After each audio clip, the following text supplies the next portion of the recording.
When you think about the ocean, you usually picture the surface area, not what lies far below it. But once you go past about 1,000 meters deep, sunlight disappears completely and pressure becomes overwhelming. Strangely, the animals living down there never see daylight and they look nothing like the kind of surface life you're used to seeing. And once you start learning how they survive, you realize things only get stranger the deeper you go. On a clear day, light can reach down to about 200 meters. That light powers photosynthesis, which lets tiny plants and algae grow. Those tiny plants have a huge role to play in sea life because they sit at the base of most ocean food chains. Small fish eat them, bigger fish eat the small fish, and so on. Now, light is very strong on this level, so animals here rely heavily on vision. That is why surface fish have colors, patterns, and eyes that look like what you expect. The water is warmer too, which means animals burn energy faster and move around more freely. Waves also mix oxygen into the water, making breathing easier. In fact, once you're near the surface, life feels active, busy, and honestly pretty understandable. However, once you start going down, the ocean stops playing by those familiar rules. Strangely, sunlight doesn't fade slowly like a sunset when you dive deeper. On the contrary, it drops off pretty fast because water absorbs sunlight far better than air does. Red light disappears first, often within the first few meters. Then orange and yellow follow soon after. And by the time you reach around 100 meters, most colors are gone. Everything starts looking blue, gray, or just dull. The funny thing is, we've not even gone that deep, and the fish have already started changing at this level. Bright colors fade because they no longer help. Bodies of the fish now look shinier because reflective skin can help blend into dim light. And their eyes slowly get bigger because every bit of light matters. Even though you are still relatively close to the surface, it already feels far away. That is usually the first moment where people realize how quickly the ocean becomes unfamiliar. But this is still just scratching the surface, because as you keep descending, you enter what scientists call the twilight zone. This is the area that sits between about 200 and 1,000 meters. There is still some light here, but it feels weak and scattered, like permanent dusk. Sadly, it is not strong enough for plants to survive, which means photosynthesis completely stops at this level. Now let's do a little math. If there are no plants, then it means there is no local food production. And if there is no local food production, how do the fish down here eat? Well, the sea animals on this level rely on food falling from above. Yes, this food comes from dead plankton, tiny organisms, and waste drifting down through the water. Scientists call this slow and steady fall of food marine snow, mainly because it resembles regular snow. Except fish can eat this one, and while it sounds peaceful, it is not entirely reliable. This is because some days bring more food than others, and sometimes nothing arrives at all. This zone makes up around 20% of the entire ocean, which is quite massive. That means a huge amount of ocean life survives on leftovers from above. Now, a lot of sea creatures in the twilight zone have cleverly adapted by moving constantly in search of food.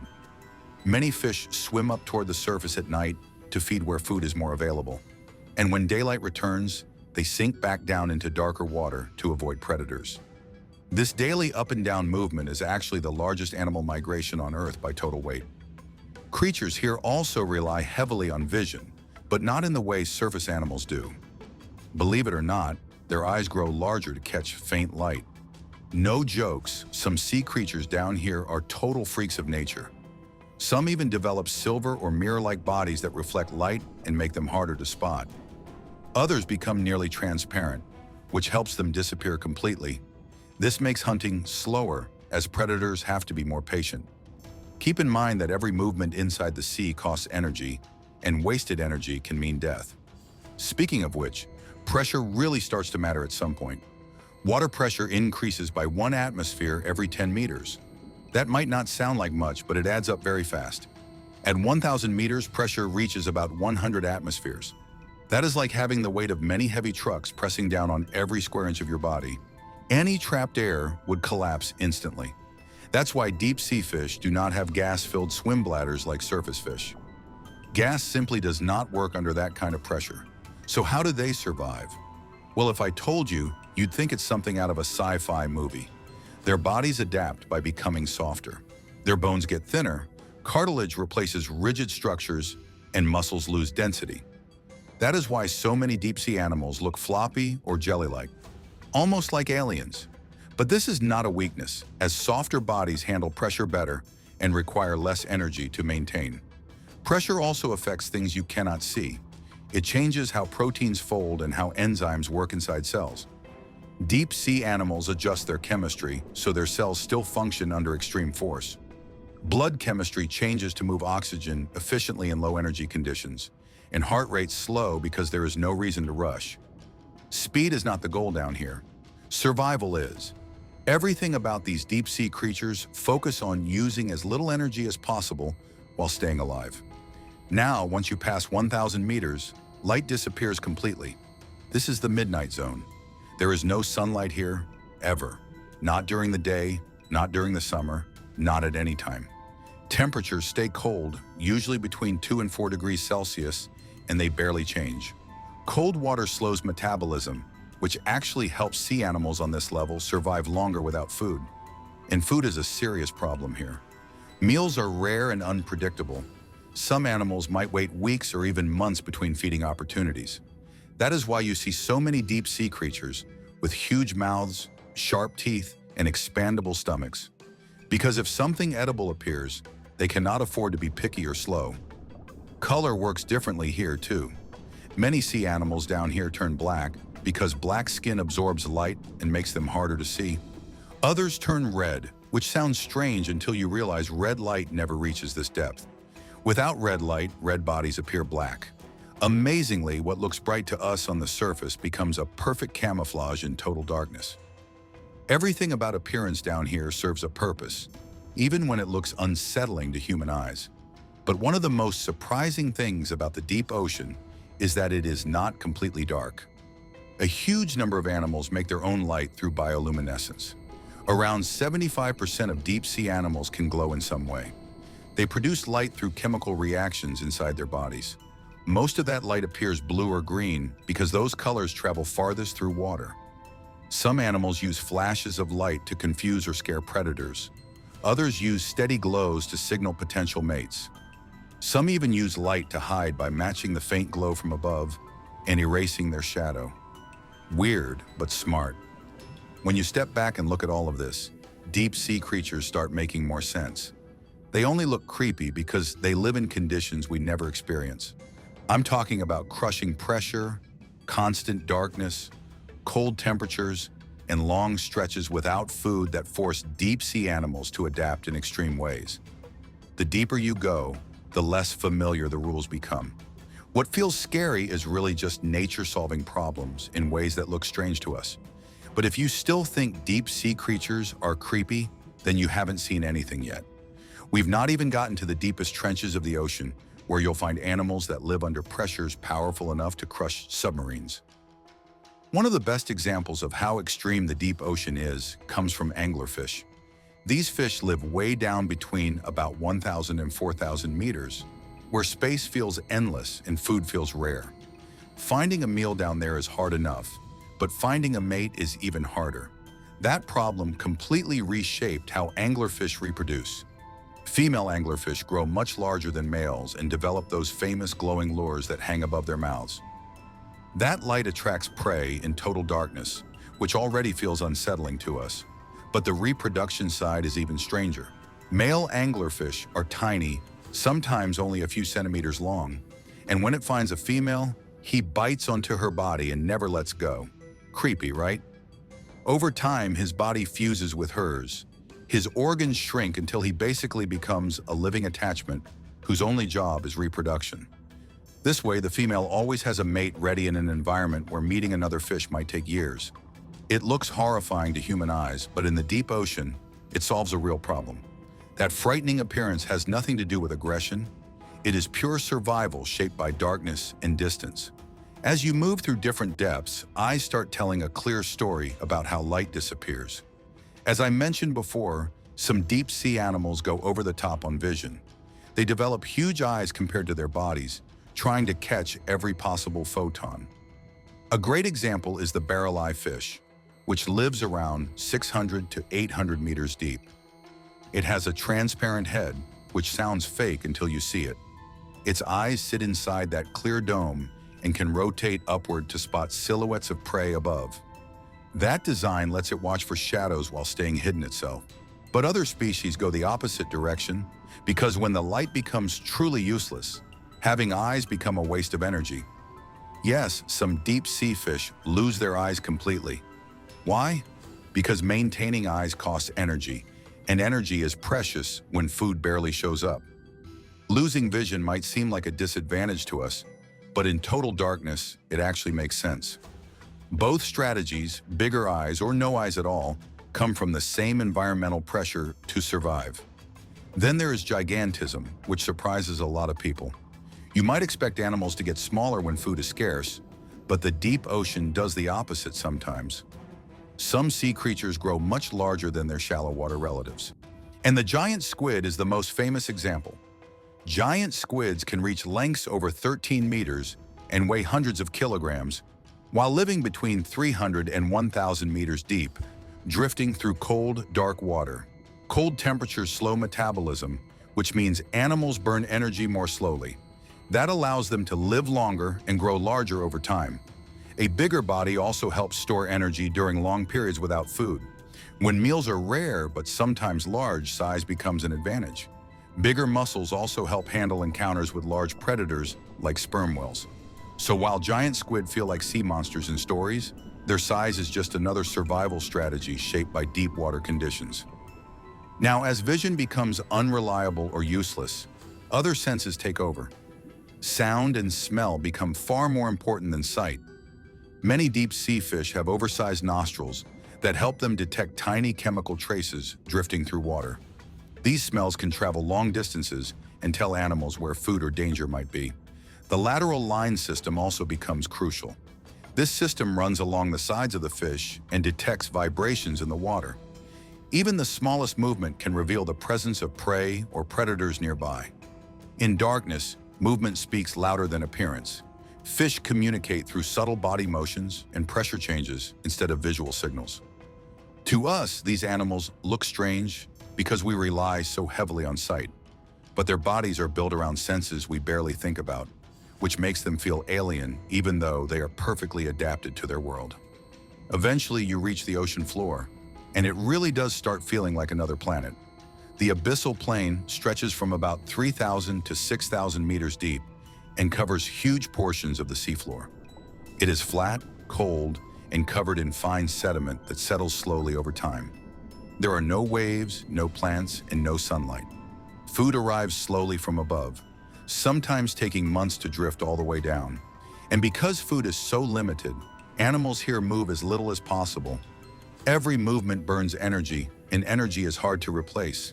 Many creatures sit and wait rather than chase anything. Bodies often look stretched out, flattened, or oddly shaped because speed does not matter here. Patience does. Some animals on the abyssal plain live incredibly long lives. Slow growth and low metabolism allow them to survive decades, sometimes even centuries. Sponges and corals down here can grow extremely slowly, but live for thousands of years. Fish and invertebrates often show minimal muscle mass because powerful movement is unnecessary. Instead, survival depends on timing and endurance. That slow pace gives animals a strange, almost ancient look. It is not that they are frozen in time. They are simply living on a schedule completely different from ours. The deeper you go, the more you realize that what we call creepy usually just means unfamiliar. These animals are not designed to scare anyone. They are designed to survive places where pressure crushes metal, light does not exist, and food rarely appears. Every oversized mouth, missing eye, glowing lure, or soft body solves a specific problem. It is only when you understand the conditions that the designs start making sense.